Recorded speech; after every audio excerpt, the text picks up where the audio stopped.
Hello, hello, hello, hello.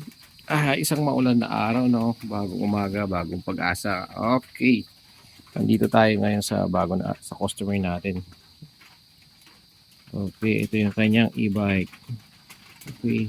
Ano lang to, guys? Madaling video lang to. Ano ko lang, kumbaga tawag dito. Konting awareness lang sa mga dog lover dyan. Hindi naman tayo against sa pagiging dog lover nyo, no? Okay. Ngayon guys, ang e-bike na to, tumitigil-tigil. Yun naman yung sakit talaga nitong e-bike. Kaso, yun na nga, chinek ko naman, okay naman yung battery, okay naman. Okay naman lahat. Ito lang guys, oh. Ito yung ano natin. Ito yung nakita natin. Okay. Check natin yan. Ayan yung kanyang controller. Check natin, okay naman. Battery, okay naman. Kaso nung sumilong tayo, ayan. Ang daming aso ni madam. Ayan. Pinaggagat-ngat na ng aso yung mga wire. Okay. Ayan. For sharing lang naman to, itong video na to. May mga aso tayo, okay naman yan, walang problema.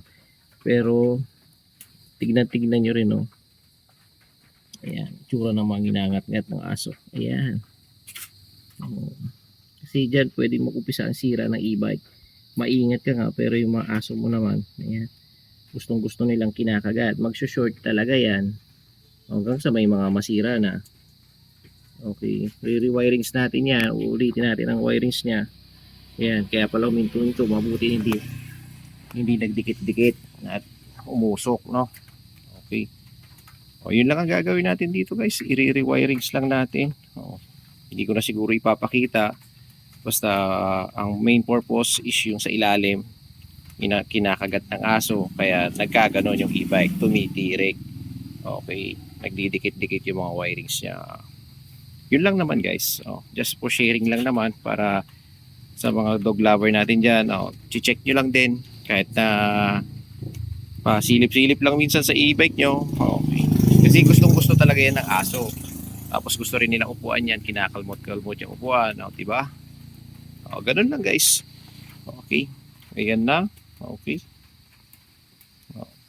Sana may konting tips ako na i-share sa inyo. Okay guys. Ride safe. Power. Peace out. Power.